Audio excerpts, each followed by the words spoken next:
Est-ce que tu devrais bulker ou sécher? Ben, ça dépend où tu es rendu dans ta progression. Si tu vois que ton poids stagne, puis que tes performances augmentent pas et ton visuel ne change pas, tu devrais peut-être penser à aller vers une diète de sèche. Parce que là, tu atteins un gros plateau, puis ton appétit, tu l'as perdu. Fait que là, une sèche devrait être inévitable. Par la suite, si ça fait des semaines et des semaines et des semaines que tu es en sèche, c'est sûr que c'est beaucoup d'accent sur le système nerveux, sur la récupération, etc.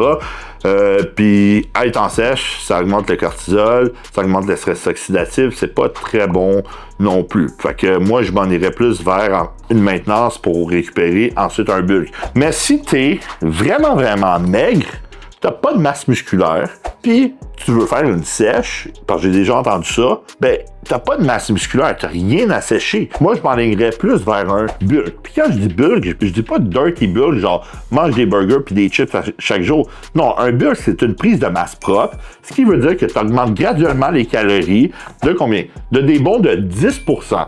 Qu'est-ce que ça va faire? Ben, ça va faire que tu vas monter graduellement les calories, tu vas prendre de la masse musculaire sèche, ce qui veut dire que tu ne deviendras pas trop gras, parce que si tu es trop gras, genre dépasser 15% de gras pour un homme, ben il va falloir que tu fasses une sèche. Puis je le vois souvent, des gens qui font des bulks, puis après 12 semaines, sont rendus gras comme des voleurs, alors ils doivent faire des sèches, puis ça les retarde dans leur transformation physique. Parce que ce qui serait le mieux, ça serait de faire un bulk pendant longtemps, et ensuite de faire une mini-cote ou une sèche, un 8 à 12 semaines, pour te permettre de mieux progresser.